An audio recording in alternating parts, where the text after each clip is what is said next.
Halo, perkenalkan nama saya Rita Sariwuling. Hari ini saya akan membuat video tentang apa sih sebenarnya psikoterapi itu dan bagaimana pentingnya psikoterapi itu untuk diterapkan. Tahu apa itu psikoterapi? Jika belum tahu, simak video ini ya. Oke teman-teman, sebenarnya psikoterapi itu adalah metode terapi yang bertujuan untuk membantu individu dalam mempelajari cara-cara yang lebih baik untuk menyelesaikan masalah atau kesulitan dalam hidupnya. Nah, biasanya dalam sesi-sesi terapi ini, individu akan diminta untuk membuka diri dan menceritakan tentang keluhan-keluhan apa saja yang dialaminya. Nah, sebenarnya psikolog akan membantu pasien untuk belajar mengenai perasaan, pola pikir, dan perilaku yang menjadi sumber masalah. Dengan ini, individu nantinya dapat lebih siap untuk menghadapi serta mengatasi situasi yang sulit. Nah, teman-teman, untuk durasi waktu itu tergantung ya teman-teman, tergantung dari masalah yang dihadapi individu tersebut.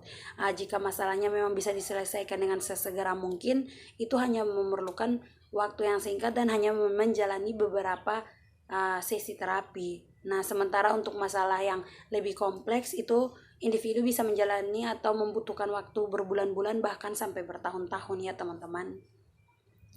Untuk ini psikoterapi itu lebih fokus pada pemecahan masalah atau tujuan akhir tertentu yang ingin dicapai. Nah, sebenarnya teman-teman, psikoterapi ini apakah memang hanya untuk orang yang gangguan mental atau tidak, teman-teman? Nah, biasanya yang kita dengar bahwa kebanyakan orang berpikiran bahwa psikoterapi itu hanya untuk orang-orang yang mengalami gangguan mental. Nah, ayo kita lihat teman-teman. Oke, sebenarnya psikoterapi ini bukan saja untuk orang-orang yang gangguan mental teman-teman, tapi psikoterapi ini untuk siapa saja ya teman-teman. Nah, psikoterapi ini dapat bermanfaat untuk menangani masalah gangguan mental kayak contohnya seperti depresi, gangguan kecemasan, gangguan makan, kecanduan alkohol atau obat-obat terlarang atau lainnya teman-teman. Namun bukan berarti orang yang tidak memiliki gangguan mental tidak boleh melakukan psikoterapi. Tidak ya teman-teman. Jadi psikoterapi ini bisa menjadi pilihan bagi siapa saja yang tengah menghadapi masalah atau kesulitan dalam hidup dan merasa memerlukan bantuan profesional untuk mengatasinya. Kapan kita membutuhkan psikoterapi atau kapan psikoterapi dibutuhkan? Nah, yang pertama itu kita merasakan kesedihan atau keputusasaan atau putus asa yang sangat-sangat berkepanjangan. Yang kedua itu tidak mampu menghadapi masalah atau menyelesaikan masalah yang terjadi dalam kehidupan kita sehari-hari. Yang ketiga itu sulit berkonsentrasi dalam bekerja, belajar, dan melakukan aktivitas lainnya. Yang keempat itu memiliki masalah yang tak kunjung selesai walaupun telah dibantu keluarga, teman, lingkungan, maksudnya semua sudah dibantu tapi masalahnya tetap belum selesai. Yang kelima itu adalah rasa khawatir yang berlebihan.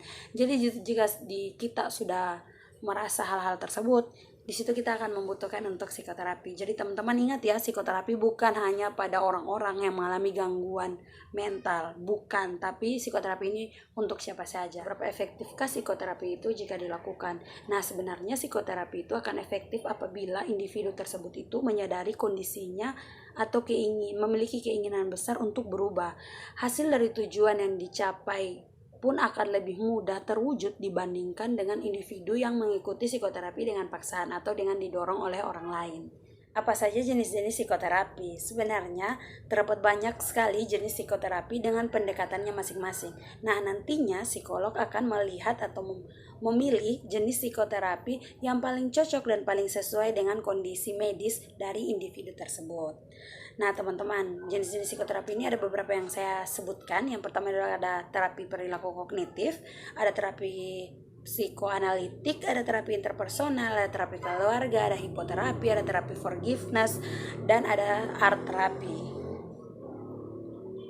Psikoterapi itu penting ya teman-teman. Kenapa? Karena psikoterapi itu berharga. Karena begitu banyak masalah yang kita hadapi dan kurangnya wawasan atau pengetahuan tentang bagaimana pikiran kita bekerja. Seperti apa yang kita inginkan, apa yang kita takutkan, mengapa kita bertindak seperti itu, atau mengapa kita diliputi perasaan seperti itu. Nah, sebenarnya tujuan dari psikoterapi ini adalah bagaimana kita sadar akan diri kita sendiri dan mampu mengetahui apa yang kita inginkan. Teman-teman, saya akan memberikan salah satu contoh dari terapi, yaitu di sini saya akan mengambil art terapi. Nah, art terapi adalah sebuah proses penyembuhan yang dilakukan dengan membuat sebuah karya seni yang kreatif. Proses penyembuhan ini berguna dalam meningkatkan kualitas kehidupan. Art terapi sendiri itu sangat membantu dalam mengatasi gangguan emosi, menyelesaikan konflik, menambah wawasan, mengurangi perilaku bermasalah, serta meningkatkan kebahagiaan dalam hidup. Penggunaan untuk art terapi ini sendiri itu digunakan pada anak, remaja, dewasa, dan keluarga untuk menangani kasus-kasus kecemasan, depresi, dan gangguan-gangguan lain seperti penyalahgunaan zat dan kecanduan. Dalam dunia medis, biasanya art terapi ini digunakan untuk anak-anak yang penderita autis, membantu penerimaan diri individu yang menderita kanker, serta individu dengan penyakit kronis lainnya. Oke teman-teman, itu sekilas tentang apa sih psikoterapi, apa pentingnya psikoterapi untuk kita, dan salah satu contoh dari psikoterapi itu sendiri. Oke teman-teman, yang perlu teman-teman ingat bahwa psikoterapi bukan hanya untuk orang-orang yang mengalami gangguan mental saja, tetapi untuk siapa saja. Bye-bye.